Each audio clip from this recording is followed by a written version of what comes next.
Hello, everyone. So today we're going to be doing an introduction to magnetic fields.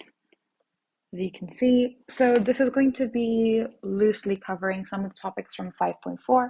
It's not a complete outline of what's in Unit 5.4, but it's an introduction so that you have context for the unit and to help fill in any gaps of the fundamentals that you need to know when learning about magnetic fields. So, first off, how do we define what a magnetic field is? It's a region of space in which a magnetic material experiences a magnetic force. There's certain rules that we need to follow for magnetic field lines. We're going to go into diagrams in a bit, but here are the rules that we need to know so that when we're drawing it, we get them right. First off, when we have a North Pole and we have a South Pole, the lines always have to start at North and then end at South. So we're always expecting something like this, and we always need to draw an arrow from north to south to indicate its direction. Another thing, this is the same with electric field lines. We don't have crossing field lines. This is a big no-no.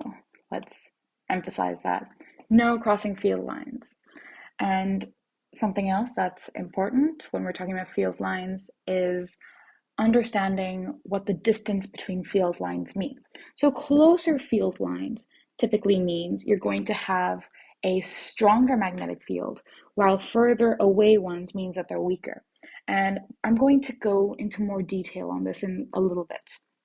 But another thing when we're drawing magnetic fields, we're often used to seeing something like this.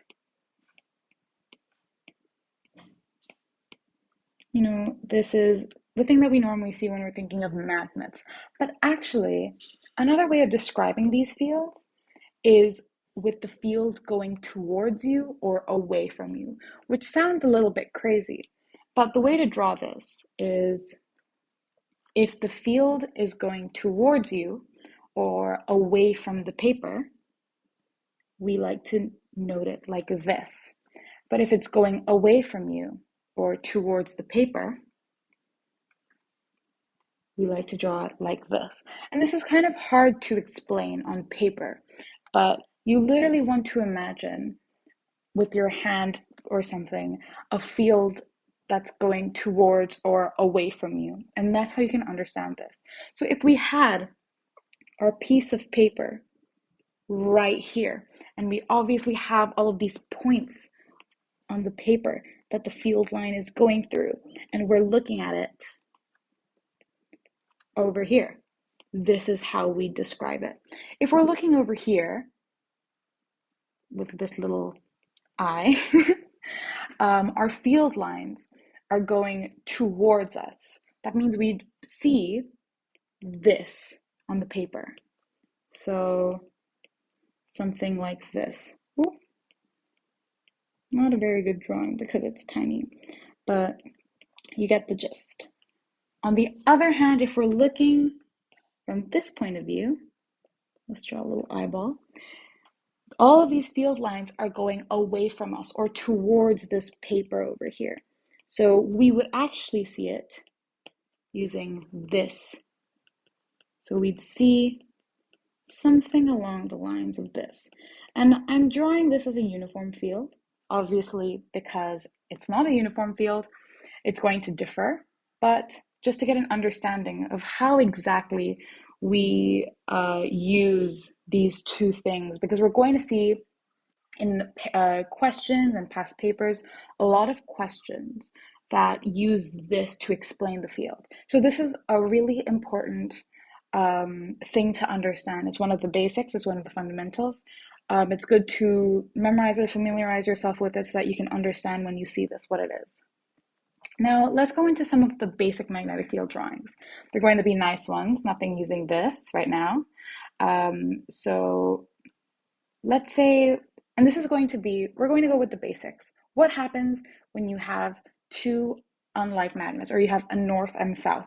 We've done a little bit over here, but let's be honest, it's not a very good drawing. So let's make it a bit clearer. So between the center, you have a very clear defined path of where this magnetic field line is.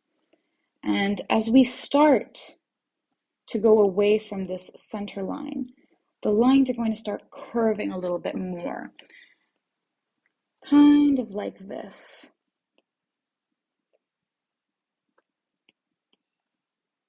And so what we should actually be seeing, but I haven't drawn that well, is something like this. And what we see over here is in the center, our field lines are very close together. And if you remember what I talked about over here, close field lines means that there's this very strong field at that point. When we're looking over here, let's draw one more just like that. Yeah. Our field lines are much further apart from each other, and this means we actually have a weaker field. So, just to finish off this diagram, once we reach a certain point, we're actually going to have the field going that way. Oh, sorry, I drew the direction wrong. We're going to be going like this. Remember, we always end on south. That's why it's important to know the fundamentals. We're always, oh my God, we're always going away from north as well. These are really easy marks to gain on an exam when you're asked to draw diagrams, so it's good to always have this. Oh, sneak peek. The next thing that we're going to draw, we have this over here, and this is for our unlike charges.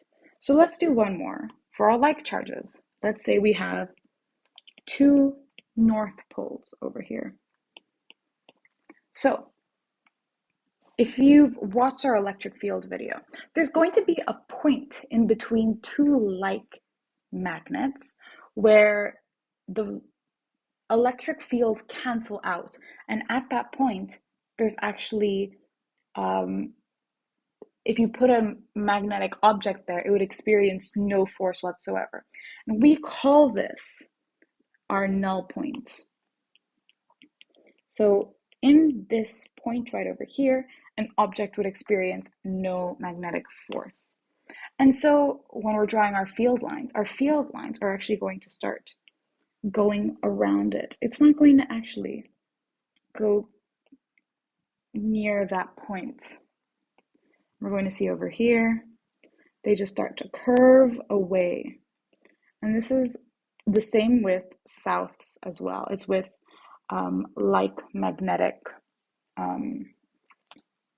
poles. So this is going to be our basics with field drawing. These are going to be the fundamentals that we work off, and we're going to be able to build up from this. Hope this helps.